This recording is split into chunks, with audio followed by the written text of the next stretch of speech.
नमस्कार दोस्तों। पूरे देश की निगाहें अब इस पर लगी है कि एसबीआई ने जो इलेक्टोरल बॉन्ड के बारे में, चुनावी बॉन्ड के बारे में जो जानकारियां सुप्रीम कोर्ट के निर्देश के बाद चुनाव आयोग को दी है, उन जानकारियों के आधार पर क्या देश के लोगों को यह पता चलेगा कि किस पार्टी ने किस कारोबारी से, किस बिजनेस हाउस से, किस कॉर्पोरेट हाउस से कितना पैसा लिया बॉन्ड के फॉर्म में, या किस कारोबारी ने, किस बिजनेसमैन ने, किस सेल कंपनी ने किसी पार्टी को कितना पैसा दिया बॉन्ड खरीद कर, बॉन्ड के फॉर्म में। और आज खबर यह आई है कि एसबीआई ने सुप्रीम कोर्ट में 6 पन्ने का यह हलफनामा दिया है। और इस हलफनामे में एसबीआई ने सुप्रीम कोर्ट को हलफनामा देकर कहा है कि जो सुप्रीम कोर्ट का निर्देश था कि आज, मतलब कल जो बीत गया, कि कल शाम 5 बजे तक चुनाव आयोग को सारी जानकारियां इलेक्टोरल बॉन्ड के बारे में, खरीदने वाले और उसको भुनाने वाले के बारे में चुनाव आयोग को दिया जाए। एसबीआई ने कहा है सुप्रीम कोर्ट को कि मिलॉर्ड, हमने आपके फैसले का पालन किया है और सारी जानकारियां एक पेन ड्राइव में, सारी जानकारियां चुनाव आयोग को दे दी है। 6 पन्ने हैं, इसमें बहुत कुछ लिखा गया है। ये भी एसबीआई ने कहा है कितने बॉन्ड खरीदे गए, कितने बॉन्ड भुनाए गए, ये डिटेल एसबीआई ने जानकारी दी है। लेकिन हमारे साथ एक खास मेहमान है, नितिन सेठी। देश में कुछ ऐसे चुनिंदा इन्वेस्टिगेटिव जर्नलिस्ट हैं जो लगातार ऐसी खबरों के लिए चर्चा में रहते हैं, जो खबरें आमतौर पर मुख्य धारा की मीडिया, मतलब चैनल तो छोड़िए, अखबारों में भी ऐसी खबरें नहीं होती। और इलेक्टोरल बॉन्ड को लेकर, चुनावी चंदे को लेकर नितिन सेठी ने काफी काम किया है। उनका जो प्लेटफॉर्म है द रिपोर्टर्स कलेक्टिव, उस पर ऐसी कई खबरें कई बार आई है जिससे सरकार के लिए भी असहज स्थिति हुई और देश के लोगों को पता चला कि चुनावी चंदे के नाम पर या इस गुप्त चंदे के नाम पर क्या कुछ छुपाया जा रहा है। तो इस एसबीआई के 6 पन्ने के हलफनामे, एसबीआई की तरफ से पेन ड्राइव जो सौंपा गया चुनाव आयोग को, और अब चुनाव आयोग को जो सुप्रीम कोर्ट के निर्देश के मुताबिक 15 मार्च तक अपनी वेबसाइट पर सारी जानकारियां देनी है, उसके बारे में जरा बारीकी से हम नितिन सेठी से बात करेंगे। क्योंकि ऐसे रिपोर्टर ही जो लगातार चुनावी चंदे में जो घपला है, घालमेल है, स्कैम है, उस पर लगातार लिखते और बोलते रहे। इसलिए मैंने खास तौर से आग्रह किया, नितिन सेठी बहुत बहुत शुक्रिया हमारे साथ बातचीत करने के लिए, आपने वक्त निकाला, उसके लिए बहुत बहुत शुक्रिया। एसबीआई की तरफ से जो ये 6 पन्ने हैं नितिन, शुरू यहीं से करते हैं। हम सबकी जिज्ञासा है, परसों सुप्रीम कोर्ट के फैसले के बाद जिस फैसले के लिए सुप्रीम कोर्ट ने फटकार लगाई कि 26 दिन तक एसबीआई कर क्या रहा था, जब एसबीआई ने कहा था कि हमें 30 जून तक का वक्त चाहिए। लेकिन उस दिन तो सुप्रीम कोर्ट के कहे के मुताबिक कल एसबीआई ने चुनाव आयोग को जानकारी भी दे दी और आज कह दिया, इसी में एक पन्ना है जिसमें कहा कि हमने पेन ड्राइव में सारी जानकारियां दे दी। अब आपसे समझना चाहते हैं, इन जानकारियों के बाद क्या कुछ पता चलेगा देश के लोगों को और क्या नहीं पता चलेगा? जी, तो अजीत, अगर हम वापस जाएं उस दिन जब हियरिंग हो रही थी कंटेम्प्ट नोटिस की, कि एसबीआई ने जब बोला कि हमें 3 महीने और लगेंगे, और उनके वकील हरीश साल्वे ने उनकी दलील कोर्ट के सामने रखी, तो एक हम लोग को लगा शुरू में कि शायद सुप्रीम कोर्ट ने ढंग से एसबीआई को फटकारा है और बोला है कि सब इंफॉर्मेशन अब आप पब्लिक में रखेंगे इलेक्शन कमीशन के वेबसाइट के जरिए। लेकिन सच्चाई है कि उसमें एसबीआई आधी जीत चुका था अपनी। जो उनको असली चीज चाहिए थी वो एसबीआई, या एसबीआई बोले या सरकार बोले, उनको मिल चुकी थी। कि अब जो इंफॉर्मेशन 15 शाम तक इलेक्शन कमीशन एसबीआई की दी हुई इंफॉर्मेशन बाहर डालेगा, वो एक आप सोच सकते हैं कि 2 लिस्ट जारी होंगी। एक लिस्ट होगी कि किन किन लोगों ने बॉन्ड कब कब खरीदे, कितने करोड़ के। 2 किस्म की इंफॉर्मेशन एसबीआई की दी हुई इलेक्शन कमीशन 15 शाम तक बाहर डालेगा। एक, किन किन लोगों ने बॉन्ड खरीदे थे, कितने करोड़ के थे, किस तारीख पे खरीदे। और दूसरी एक अलग लिस्ट होगी कि किन पॉलिटिकल पार्टीज को ये पैसा मिला, किस दिन, किन 15 दिन में मिला। लेकिन एक जो सबसे क्रिटिकल चीज है जो हमें नहीं पता चलेगी, कम से कम इलेक्शन कमीशन और एसबीआई अब हमें नहीं बताएगा, कि अगर एक बिजनेसमैन ने या एक कंपनी ने खरीदा था तो वो उस कंपनी ने किस पॉलिटिशियन को या पॉलिटिकल पार्टी को वो पैसा दिया या चंदा दिया, वो डायरेक्ट कड़ी जोड़ के हमें नहीं दिखाई जाएगी।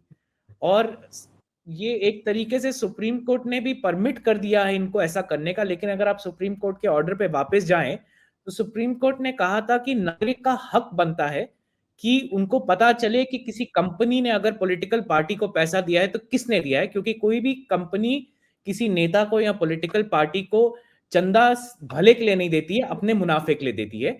और हमारे इलेक्टेड रिप्रेजेंटेटिव की जवाबदारी सिर्फ हमारे वोटर के अगेंस्ट होनी चाहिए।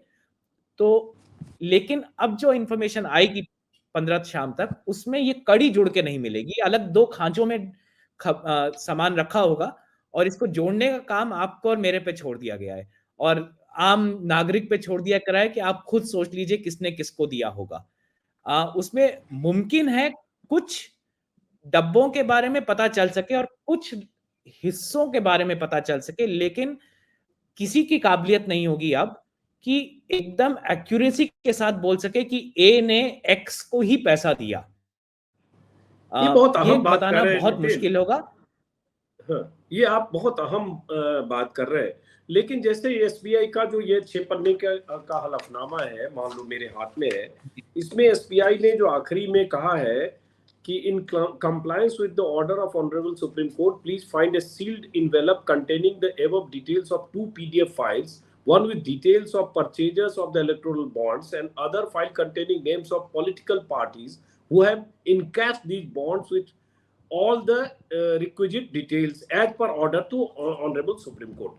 तो order of the honourable supreme court, क्या इसमें मतलब इसका मतलब बीच में कोई एम्बिग्विटी है? मतलब कि लोग समझ रहे हैं कि सारे डिटेल आ जाएंगे कि किसने खरीदा और किसने भुनाया, लेकिन किसने भुनाया नहीं पता चलेगा, अगर मैं सही कह रहा हूं।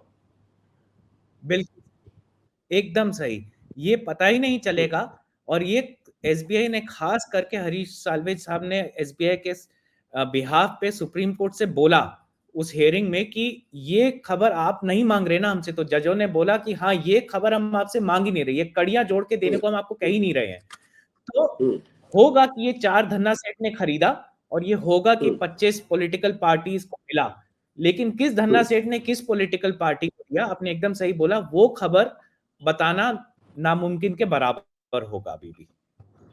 तो ये तो फिर ये हो गया कि जो लोगों को लग रहा था कि सुप्रीम कोर्ट का historical judgment, historical decision, Supreme Court ने ये आदेश दे दिया, अब देश के लोगों को पता चल जाएगा कि किस धन्ना से शहीद शब्द आप इस्तेमाल कर रहे हैं। और आप ही का जो आपके प्लेटफॉर्म का रिपोर्टर्स कलेक्टिव पे मुझे जो जानकारी मिली, जिसमें मैंने देखा कि 91% जो बॉन्ड्स हैं वो 1 करोड़ के बॉन्ड थे, 8% ही बॉन्ड थे जो 10 लाख। और ये तो मोटा बॉन्ड, मतलब सबसे हाई वैल्यू बॉन्ड, 1 करोड़ के बॉन्ड सबसे अधिक खरीदे गए और 91% बीजेपी को गए। और ऐसे भी अगर पिछले साल तक के डेटा देखें तो 55% लगभग बीजेपी को गए, 6,500 करोड़, जब वो आंकड़ा 12,000 करोड़ था, जो अब 16,500 करोड़ के आसपास है।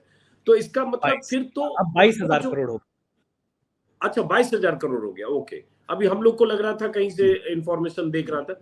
तो इसका मतलब फिर तो वो ये इस सूचना का कैसे मिलान होगा कल को? कैसे किसी लोगों, किसी को या देश को या आप ही को कैसे जान पाएंगे? मैं बार बार परसों से मैं भी लगातार वीडियो में यही कह रहा हूं कि ये बात तो वो जो जाननी थी कि गुजरात की कोई कंपनी या मुंबई की कोई कंपनी, उस कंपनी ने 210 करोड़ के बॉन्ड खरीदे और 210 करोड़ में किसको कितने दिए उस स्पेसिफिक कंपनी ने, और उस कंपनी का ट्रैक रिकॉर्ड क्या है, कोई पॉलिटिकल कनेक्शन है क्या, उसको कोई बेनिफिट मिला, कोई प्रोको है, किसी ढंग से ईडी सीबीआई उसके आगे या पीछे थी, तो ये तो नहीं पता चलेगा। इसका मतलब आप करें,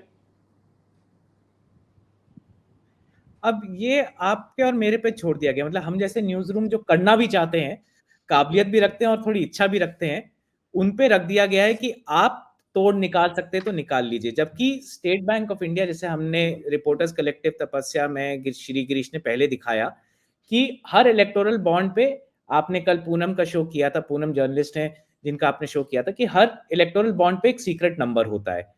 हमने वो दस्तावेज रखे कि जहां पे फिनेंस मिनिस्ट्री, वित्त मंत्रालय और एसबीआई आपस में बात कर रहे हैं और बोल रहे हैं कि ये सीरियल नंबर का होने का एक ही मकसद है कि पूरा ऑडिट ट्रेल मेंटेन हो। मतलब किसने खरीदा, कब खरीदा, उसकी पूरी तार जुड़ी हो वहां तक कि किसने उसको फाइनली एनकैश किया या भुनाया। ये सीरियल नंबर बहुत अनिवार्य था बैंकिंग सिस्टम में इतने हजार करोड़ का धंधा करने के लिए। लेकिन अब एसबीआई ने और एसबीआई के बिहाफ पे हरीश साल्वे साहब ने ये दलील रखी कि ये तो बड़ा नामुमकिन जैसा काम है। और कोर्ट ने मैं नहीं टिप्पणी करना चाहूंगा क्यों, लेकिन कोर्ट ने मान लिया कि हाँ आप ये करिए ही मत। अब इसमें होगा ये कि कुछ ऐसी कंपनियां भी होंगी, हमको आम आदमी को ऐसा लग रहा होगा कि अब बड़े बड़े नाम आ जाएंगे इस लिस्ट में, कि बहुत बड़े बड़े जानी मानी हस्तियों के नाम होंगे। ऐसा जरूरी नहीं है। हमारा जितना रिपोर्टर्स कलेक्टिव में हमने शोध किया है इस पे, हमारी समझ है कि बहुत सारी ऐसी शेल कंपनियां होंगी जिनका नाम आपने कभी सुने नहीं होंगे। उसका असली मालिकाना हक किसका है, कौन असली मालिक है, वो इतनी परतों के पीछे छुपा होगा कि उसी दिन तो पता चलना मुमकिन नहीं है। रिपोर्टर्स कलेक्टिव में हमने ये मुहिम जरूर सोचा है कि हम लोग मिलके करेंगे, चाहे छोटा सा न्यूज रूम है, हम लोगों का डोनेशन पे ही चलते हैं, लेकिन हम जरूर करेंगे कि वो परतें जितनी उतार सके कंपनियों की उतारे। लेकिन ये मैं आज भी आपके सारे व्यूअर्स को बोलना चाहूंगा कि वो परतें उतारने के बाद भी हम में से कोई पत्रकार या कोई भी सिटीजन ये जोड़ के नहीं बता पाएगा कि एक्स ने वाई पार्टी को ही दिया। ये हो सकता है कि एक 15 दिन की विंडो में 6 लोगों ने खरीदा, उस 15 दिन की विंडो में 3 ही पार्टी को मिला, तो अंदाजे से कह सकेंगे कि हाँ इन 3 में से ज्यादातर ये वाई और जेड को गया होगा। लेकिन एक्यूरेसी के साथ एकदम पक्का होके नहीं कोई बोल पाएगा। और ये तरीके से एसबीआई ने सुप्रीम कोर्ट के मुंह से और हलक से निकलवा लिया अपने फेवर में और सरकार के फेवर में। हाँ, बहुत इंटरेस्टिंग कह रहे हैं वो। जब परसों प्रोसीडिंग कोर्ट की देख रहा था, और जब हरीश साल्वे कह रहे थे कि ये सारे 2 साइलों में है और इसको पूरा बॉन्ड खरीदने वाले और बॉन्ड भुनाने वाले दोनों अलग अलग जानकारी है, दोनों अलग अलग जगह रिकॉर्ड है, इसको मिलान करना होगा, तब सीजीआई ने कहा, उनका एग्जैक्टली स्टेटमेंट है जो हिंदी में मैं पढ़ रहा हूं, उन्होंने कहा कि आप कह रहे हैं एक साइलो से दूसरे साइलो की जानकारी का मिलान करना समय लेने वाली प्रक्रिया है, समय लगेगा, लेकिन आप हमारा ऑर्डर देखिए, हमने तो मिलान के लिए कहा ही नहीं। तो उसके आपको तो सील बंद लिफाफा खोलना है और आपको विवरण देना है, जो इन्फॉर्मेशन देना है। तो ये तो एक तरह से मुझे लगता है इसका ये भी मतलब हो सकता है कि पिछला ऑर्डर जो था 15 फरवरी का, उस ऑर्डर के बाद एसबीआई का हलक सूखा हुआ था, एसबीआई का, कि हमें सारा साइलो मिलान करके किसने खरीदा किसने बेचा, वो एकदम जो ब्रिज बीच में उसको गैप को खत्म करके और पॉइंट मिला के देना है, डॉट मिला के देना है। लेकिन मुझे लगता है सीजीआई ने और जजों ने जब कह दिया तो निश्चिंत हो गए, चलो ये तो टेंशन ही खत्म हो गया। अब एक ही टेंशन है कि सबके नाम आ जाएंगे, लेकिन किसका किसको गया नहीं आएगा, अगर मैं सही समझ रहा हूँ। बिल्कुल। और इसमें 2 चीजें आई थिंक हम आपके दर्शकों को समझने की बहुत जरूरत है। बैंक में ये एसबीआई है, ये हर रोज 1000 करोड़ से ऊपर का धंधा पैसा इधर से उधर करता है। ये 50 किस्म के चेक, इलेक्ट्रॉनिक ट्रांसफर, गोल्ड तक बेचता है, सोना तक बेचता है कस्टमर को। ये इनके पास 2,40,000 से ज्यादा मुलाजिम हैं, जो हम सब में से बहुत ज्यादा पढ़े लिखे हैं अकाउंट्स वगैरह चलाने में, इसीलिए इनको हायर किया गया। देश का सबसे बड़ा पब्लिक सेक्टर बैंक और सेकंड लार्जेस्ट बैंक है इंडिया का। ये बैंक बोल रहा है, कोर्ट के सामने बोला गया कि 16,000 करोड़ या 20,000 करोड़ का पैसा हमने एक जगह से दूसरी जगह घुमाया और देश की सबसे बड़ी पॉलिटिकल पार्टीज के लिए घुमाया, और हमने इसका हिसाब 2 डब्बों में रखा, जो डब्बे किसी ने खोले नहीं 4 साल। मतलब आप ये सोचिए कि ये बैंक है 21वीं सेंचुरी का, जो बोल रहा है कि 16,000 करोड़ का हिसाब ना किसी ने देखा, ना किसी को पता, ना हमारे ऑडिटर्स ने चेक किया, ना रिजर्व बैंक की इंस्पेक्शन टीम होती है ना उसने चेक किया, ना हमारे बैंक की ऑडिट टीम होती है जिसमें टॉप डायरेक्टर्स और सीएमडी होते हैं, उन्होंने कभी नहीं खोल के देखा, और 16,000 करोड़ सिस्टम में घूमते रहे। अगर ये ऐसा होता तो ये देश का सबसे बड़ा स्कैंडल होता। ये बैंक के खिलाफ एक बहुत बड़ा इस पे सवाल उठता कि ये बैंक चलते कैसे हैं। लेकिन हम सबको पता है, क्योंकि मैं पिछले अवतार में कभी अकाउंटेंट टाइप रह चुका हूं, तो सब किसी चार्टर्ड अकाउंटेंट से आप पूछेंगे तो वो हंस हंस के लोटपोट हो जाएंगे कि बैंक के सिस्टम्स ऐसे होते हैं, चाहे मेन उनका सॉफ्टवेयर हो चाहे सेकेंडरी सॉफ्टवेयर जो इसके लिए बना, अगर आप उसमें 1 रुपया भी डालते हैं, वो रुपया किस कैशियर ने किस टाइम लिया, किस ब्रांच में लिया, वो भी रिकॉर्ड होता है। किस जगह पे एंट्री खोल के दोबारा चेक करी, मान लीजिए मुजफ्फरनगर में ये किसी ने पैसा डाला, तो दिल्ली में बैठ के अगर किसी ने वो अकाउंट खोला भी हो कि भाई इसके अकाउंट में कितना पैसा गया, तो ये भी एंट्री आती है कि मैनेजर ने देखा था 4 बजे शाम को जाने से पहले। ये वो बैंकिंग सिस्टम है जहां पे शाम को अगर एक एक पाई का हिसाब बंद ना हो इलेक्ट्रॉनिकली, तो मैनेजर्स के खिलाफ इंक्वायरियां खुल जाती हैं कि पैसा गबन हो रहा है।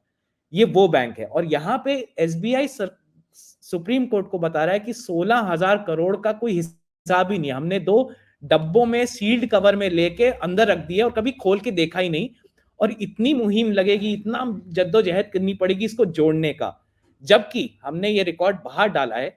वित्त मंत्रालय खुद अपने रिकॉर्ड पे बोलता है कि एसबीआई की इतनी काबिलियत है कि जिस मोमेंट पे कोई पॉलिटिकल पार्टी इलेक्टोरल बॉन्ड लेके बैंक की ब्रांच में जाती है और सिर्फ दिखाती है कि ये इसका नकदी हमें करके दे दीजिए, उस वक्त पे ही एसबीआई जान सकता है कि ये किसने खरीदा था, कहां खरीदा था। ये वित्त मंत्रालय के रिकॉर्ड्स पे पब्लिकली, अब हमने पब्लिक में डाल दिए हैं, ये लिखा हुआ है। ये भी लिखा है हमने कि स्टेट बैंक ऑफ इंडिया ने खुद बोला था कि हम पूरी ऑडिट ट्रेल मेंटेन करेंगे, क्योंकि आपके सरकार के रूल्स में ही लिखा है कि अगर कोई एनफोर्समेंट एजेंसी हमसे मांगे तो हमें ये सारा डिटेल उनको देना ही है, कोई कोर्ट हमसे मांगे तो उनको देना ही है। तो ये मैं मानने को एकदम तैयार नहीं हूं, ना ही कोई जिसने कभी भी बैंक में जाके अपनी पासबुक में एंट्री कराई होगी वो भी मानने को तैयार होगा कि 16,000 करोड़ डब्बों में चुप पड़े रहे रिकॉर्ड फिजिकल फॉर्म में। दूसरा कि सुप्रीम कोर्ट के सामने जब ये एसबीआई ने दलील रखी कि ऐसा हम 2 डब्बों में रखते हैं, 2 सील्ड कवर में रखते हैं, जोड़ना पड़ेगा, बहुत मेहनत लगेगी, तो आप ये सोचिए कि सुप्रीम कोर्ट भी सोच सकता था कि ऐसे हालात हो सकते हैं क्या मुमकिन? क्या इस इंफॉर्मेशन का कोई फायदा होगा इस हाल में देने का, जब लोगों को उन्हीं की सुप्रीम कोर्ट के ऑर्डर की अवहेलना हो जाए कि उन्होंने बोला था कि पता होना चाहिए नागरिक को किसने किसको पैसा दिया। तो कहने को आपने नवाला खा भी लिया लेकिन पेट भरा भी नहीं है, वो वाला हाल है। लेकिन ये बताइए नितिन, फिर तो वो ये लॉजिक ये है ना कि भाई इसका जो प्रोविजन था, प्रोविजन ही था ये गुप्त रहे, डोनर का नाम पता न चले, और इसलिए जो बॉन्ड है उसमें बॉन्ड पे बायर का नाम नहीं है, सिर्फ नंबर है, और ऑब्वियसली उसमें एक यूनिक नंबर है जिस पर हमने कल वीडियो किया था, पूनम अग्रवाल ने उसको एक्सपोज किया था। लेकिन फिर ये वही कह सकते हैं कि भाई ये गोपनीय है इसलिए उसके लिए ऐसे प्रोविजन किए गए।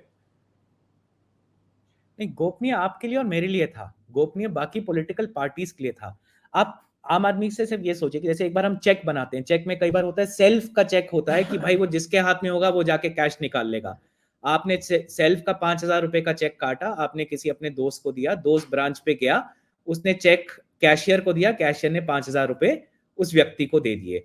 अब ये बेयरर बॉन्ड जो है, इलेक्टोरल बॉन्ड भी ऐसा ही था कि मैंने इलेक्टोरल बॉन्ड खरीदा 1 करोड़ का या 1,000 रुपए का, उस पर नाम नहीं लिखा है, जिसके हाथ वो आ गया, जो जाके पॉलिटिकल पार्टी जमा करेगी उसके अकाउंट में नकदी वो पैसा आ जाएगा।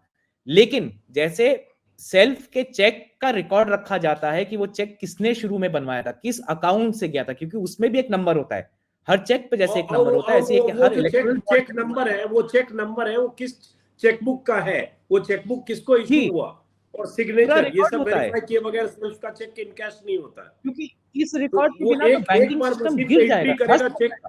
चेक नंबर, तो बैठा हुआ क्लर्क जान जाता है कि जी, अजीत अंजुम का चेक है। बल्कि इसमें जो एसबीआई ने बोला कि हमारा ये रिकॉर्ड जो है कोर बैंकिंग सॉफ्टवेयर में नहीं रखा जाता था, ये हम मान के चलते हैं, स्टेट बैंक झूठ नहीं बोलता, कम से कम सुप्रीम कोर्ट को सरकार के कहने पे भी। तो अलग कोर बैंकिंग सिस्टम में नहीं रखा, अलग सॉफ्टवेयर में रखा। फिर तो और आसान हो जाना चाहिए कि इस सॉफ्टवेयर में सिर्फ 22,000 एंट्रियां हैं, 22,000 एंट्रियां चेक करने में किसी को 3 महीने कैसे लग सकते हैं? ये वो बैंक है जो करोड़ों का फॉरेन एक्सचेंज लाता है, ले जाता है, एक एक रुपए का राउंड ऑफ करके हिसाब होता है कि बैलेंस शीट, जैसे अकाउंटेंट कोई बताएंगे आपको, बैलेंस शीट में एकदम रेड अलर्ट आ जाता है कि दोनों साइड बराबर माप ना हो रही हो, कि कितना आया किसको गया। अगर वो 6 रुपए आए और 6 रुपए नहीं निकल रहे होते अकाउंट में, तो रेड अलर्ट आ जाता है, कोई भी सीए बैलेंस शीट साइन नहीं करता है उसको कि भाई कुछ गड़बड़ है इसमें। तो यहाँ पे एसबीआई बोल रहा है कि हमने कभी अकाउंट मेंटेन ही नहीं किया 16,000 करोड़ का। तो ये नामुमकिन जैसा है, इसमें मतलब मेरे ख्याल से किसी चार्टर्ड अकाउंटेंट देश का कोई होगा जो बोल दे कि हाँ मैं स्टेट बैंक की इस वाक्य से एकदम इत्तेफाक रखता हूं, तो उसको शर्मिंदा होना पड़ जाएगा। लेकिन नहीं, बहुत इससे अहम आगे बात हम कर रहे हैं, बढ़े, सही बात। हाँ, हाँ मतलब कोई सॉरी आप। बोलने को राजी नहीं होता ये अजीत। दूसरा एक चिंताजनक है कि ये तो जो हो गया इलेक्टोरल बॉन्ड्स का अब एक तरीके से आप बोलिए कि समय पूरा हुआ, जो सच्चाई निकलेगी, जितनी निकलेगी आधी अधूरी निकलेगी। दूसरा एक पहलू आगे है जो बहुत लोग उस खबर तक पहुंचे नहीं, क्योंकि इलेक्टोरल बॉन्ड से इतना हम लोग पेच में लड़े हुए हैं कि कुछ हफ्ते पहले इसी सरकार ने एक इनकम टैक्स एक्ट में भी बदलाव लाए। ये मेरी कोलीग हैं तपस्या, उनके साथ मैंने कहानी कुछ हफ्ते पहले करी। उन्होंने बोला अभी तक तो इलेक्टोरल बॉन्ड का हिसाब स्टेट बैंक रखता था और ईडी वगैरह रखते थे, अब हर डोनर को जिसको भी पैसा दिया है आपने पॉलिटिकल पार्टी को, उसका हिसाब इनकम टैक्स डिपार्टमेंट को फॉर्म भर के देना पड़ेगा, ट्रांजैक्शन वाइज देना पड़ेगा, चाहे आपने कैश में दिया हो, चाहे चेक में दिया हो, चाहे इलेक्ट्रॉनिक में दिया हो। और वो फॉर्म इनकम टैक्स डिपार्टमेंट के पास जमा होगा, जिससे अब पूरे देश में किसी भी पॉलिटिकल पार्टी को कोई डोनेशन गया है तो सरकार का एक हिस्सा अब सारा डेटा जमा करके रखेगा। तो ये वो सरकार है जो ये कर रही है। आप सोच सकते हैं कि वो सरकार है कि बोलेगी हाँ इलेक्टोरल बॉन्ड का डेटा पता ही ना चले किसी को। ये अगर आप रूल्स भी पढ़े इलेक्टोरल बॉन्ड्स के, ये तो पब्लिक में थे, बाकी एसबीआई ने छुपा दिए, और कुछ हमने पब्लिक में कॉमोडोर लोकेश बत्रा के साथ मिलके जो डाले थे, उसमें साफ लिखा था कि जनता को और बाकी पॉलिटिकल पार्टीज को नहीं पता चलेगा, सीक्रेट रहेगा उनके लिए कि किसने किसको दिया, लेकिन स्टेट बैंक ऑफ इंडिया पूरा ऑडिट ट्रेल मेंटेन करेगा। ये लॉ में लिखा था, रूल्स में लिखा था कि स्टेट बैंक को जैसे ही कोई कोर्ट या ईडी या और कोई एनफोर्समेंट एजेंसी बोले, उनको सारा डेटा निकाल के तत्पर उनको देना पड़ेगा। तो ये रूल्स में लिखा हुआ है, इसमें कोई मतलब हमें तार जोड़ के देखने की भी जरूरत नहीं है ये, या अकाउंटिंग और स्टेट बैंक का सॉफ्टवेयर देखने की भी जरूरत नहीं है। और ये तो जज साहब ने भी बोला कि भाई आप उस दिन जब कंटेम्प्ट की हियरिंग हो रही थी तो जज साहब ने भी बोला कि लेकिन आपके तो रूल्स में लिखा है कि आप जोड़ के देंगे, लेकिन आखिर में आते आते जजमेंट में ये स्लिप हो गया। मैं स्लिप ही बोलूंगा, ज्यादा इससे ज्यादा नहीं पढ़ना चाहूंगा उनके तारों के बीच में, कि आप दो अलग खांचों में ये खबर डाल के रखेंगे, लेकिन उनका जोड़ने का काम उन पत्रकारों पे छोड़ दिया या उन लोगों पे छोड़ दिया जिनके पास रिसोर्सेज कम है लेकिन हिम्मत कम नहीं है। ने बहुत अच्छी बात कही, आपने सही कहा। और मैं तो रिपोर्टर्स कलेक्टिव आप लोगों की स्टोरीज देखता रहता हूँ, कई बार हम लोग उस पर वीडियो भी करते हैं। अभी आपने 4-5 दिन पहले भी आप लोगों ने उस पर स्टोरी की थी बॉन्ड पर। लेकिन अब सवाल वही है कि ये सही है कि इस मंशा का क्या, देखिए जहां चोरी होती है वहां छिपाया जाता है, बहुत गार्ड किया जाता है। बोलते हैं ना मुहावरा है, चोर की दाढ़ी में तिनका। तो अगर कुछ छिपाना नहीं है तो फिर आप इतनी देरी क्यों करते रहे, और क्यों कहना पड़ा सुप्रीम कोर्ट को कि 26 दिन से आप क्या कर रहे थे, और क्यों आप 30 जून तक का वक्त मांग रहे थे? सीधी सी बात है, चुनाव के पहले आप ये कोई लफड़ा नहीं चाहते थे कि पता चल जाए किसने कितना दिया। तो इसमें छुपाना क्या? ठीक है, आपको 6,500 करोड़ मिले, चाहे 9,000 करोड़ मिले, बीजेपी की बात करो तो डंके की चोट पर जो अगर सुप्रीम कोर्ट कह रहा है तो उसके हिसाब से पब्लिक डोमेन में आना चाहिए। तो कुछ तो है नितिन जिसकी पर्दादारी है, जो नहीं चाहते कि एक्सपोज हो जाए। बिल्कुल अजीत, क्योंकि जो बाकी किस्म से कॉर्पोरेट से डोनेशन आते हैं, जो चेक द्वारा आते हैं, वो तो हर पार्टी को अपने एनुअल अकाउंट्स में लिखना पड़ता है कि भाई ये चेक से इतना इतना पैसा इन इन लोगों से हमारे पास आया, इलेक्टोरल ट्रस्ट के थ्रू आया। वो सब कुछ जो कैश में पैसा आता है वो नहीं बताते, बाकी तो नाम दिए जाते हैं। और हमें याद है, इसे बॉन्ड का खेल जब शुरू हुआ उसके पहले अगर देखें 12, 13, 11, 9, 10 हर साल एक छप जाता था अप्रैल मई में कि किस टाटा ने फला ने किसने किसको कितना दिया। अब वो सब बंद हो गया, 7 साल से अब सब गुप्त चल रहा है, तो बंद हो गया। पहले तो आ जाता था पब्लिक डोमेन में सब कि पाइप कंपनी ने किसको दिया, और निरमा ने किसको दिया, और टाटा ने किसको दिया, और एटलस साइकिल ने किसको दिया। तो वो अभी भी चल रहा है, लेकिन वो कम होते चला गया है, और इलेक्टोरल बॉन्ड से जो पैसा जा रहा था वो बढ़ता चला गया साल दर साल। यहां तक कि जो इलेक्टोरल बॉन्ड से पैसा गया, इसमें आपने एकदम सही बोला कि अगर ये मतलब जब सरकार लाई थी इलेक्टोरल बॉन्ड तो तब बहुत बोला था कि पारदर्शिता के लिए ला रहे हैं हम, कि भाई लोग डरते हैं व्हाइट में पैसा देने से, ये व्हाइट का पैसा है। लेकिन आप ये याद रखिए, उसी टाइम ये प्रोविजन लाया गया था कानून में कि किसी कंपनी ने अगर 1 रुपए का धंधा अपनी पूरी जिंदगी में नहीं किया है, वो भी 100 करोड़ का बॉन्ड दे सकता है। ऐसी कंपनी तो देश की नहीं है, विदेश की है, वो भी देसी कंपनी के थ्रू रूट करके पैसा दे सकती है। तो इसका तो ढांचा ही बना था कुछ गड़बड़ करने के लिए। इसका ढांचा कभी कुछ साफ सफाई के लिए बना नहीं था। हर मोड़ पे इसमें जो अमेंडमेंट लाए गए वो इसीलिए थे कि लोग पैसा दें, पॉलिटिकल पार्टी को दें। सिर्फ एसबीआई और एसबीआई से लिंक्ड जो भी महकमे हैं उनको पता हो कौन किसको दे रहा है। और उसका उस समय हम लोग बोलते थे, उसके बाद कागज भी निकले, और आज तो साफ है कि ज्यादातर पैसा उन्हीं पार्टियों को गया जो चाहे स्टेट में या सेंटर में सत्ता में है, क्योंकि ये मॉडल बना ही इसलिए था। और आप एकदम सही कह रहे हैं कि अगर किसी भी पार्टी को लगता कि भाई ये पैसा जो भी है हमारा हक बनता है, लोगों ने शराफत से वाइट का पैसा, जो हिंदुस्तान में बोला जाता है वाइट का पैसा हमें दिया, तो कोई शर्म नहीं होनी चाहिए। आप इलेक्शन में जा रहे हैं, इलेक्शन में खर्चा होता है, सब मानते हैं, हमारे देश का इलेक्शन बहुत महंगा होता है, तो बहुत छाती ठोक के बोलना चाहिए जी ये हमने इतना अच्छा काम किया कि इन 6 कंपनियों को बड़ा अच्छा लगा, हमको पैसा दे दिया। तो ये तो बल्कि पार्टियों को अपने आप खुद डाल देना चाहिए था, इंतजार भी नहीं करना चाहिए था कि स्टेट बैंक बताए। और खास करके तब जब वो स्कीम बंद हो गई, अब तो सुप्रीम कोर्ट ने बोल दिया असली बात है कि तब जब तक गोपनीयता था, अब बंद हो गया, हाँ, और आपकी पोजीशन फॉल्स हो रही है, आप शक के दायरे में छुपाने की कोशिश हो रही है, तो आपको कम से कम क्लीन तो सामने आना चाहिए ना, ट्रांसपेरेंसी के लिए, कि चलो आप लोग बहुत सवाल उठ रहे हो, ये देखो ये हमें तो यहां से मिला, इतना मिला, लेकिन आएगा नहीं कोई। एकदम। मेरे ख्याल से आप किसी पॉलिटिकल पार्टी को देख लीजिए जिसने डोनेशन लिया हो, चाहे वो टीएमसी हो, कांग्रेस हो, बीजू जनता दल हो या बीजेपी, जिसको सबसे ज्यादा पैसा मिला है, किसी ने एक कदम आगे नहीं लिया कि भाई हम बता देते हमें कितना मिला। तो इस सिस्टम का यही सबसे बड़ा खौफ था हम लोगों को जब शुरू से ये स्कीम आई थी, कि अगर ये चलती रही तो कोई पॉलिटिकल पार्टी जो सत्ता में होगी कभी से जाने नहीं देगी। सबको लगेगा कि ये बहुत बढ़िया तरीका है कि पैसा ले लीजिए, कहने को सफेद भी हो गया, कहने को लीगल भी हो गया, लेकिन आप और मेरे को कभी पता ही नहीं चलेगा कि असली ये पैसा मॉरिशियस से आया। वैसे तो ये सरकार पकड़ती रहती है कि हम काला धन यहाँ का पकड़ लिया, उस कंपनी के पीछे ईडी चली गई, उनका पैसा पीएमएलए में इधर से आया, एनजीओ का इधर से उधर आया। यहाँ पे सरकार ने लीगलाइज कर दिया था कि आप मॉरिशस से पैसा ढूंढ के ले आए, पॉलिटिकल पार्टी में डाल दे, किसी और को ना दे। और पॉलिटिकल पार्टी में डालेंगे तो वो सफेद एकदम ऐसे से गंगा से धुल के चला जाएगा पॉलिटिकल पार्टी के पास वो पैसा, वैसा हाल कर डाला था।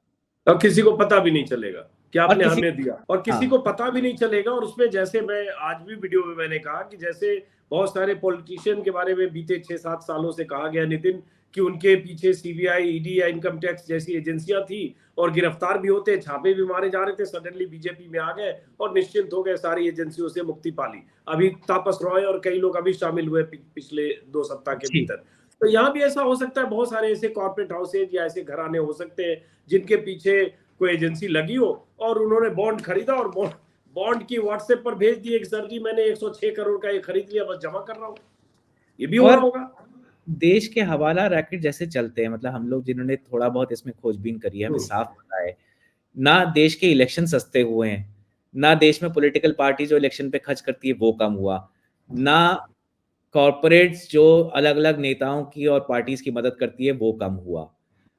क्योंकि आपने जो रास्ता कभी एक कम से कम एक एथिकल मॉरल ग्राउंड पे जिसको गलत माना जाता था, आपने उसको एक जामा पहना दिया लीगैलिटी का, और एक लॉ का जामा पहना के आपने उसको चलता कर दिया।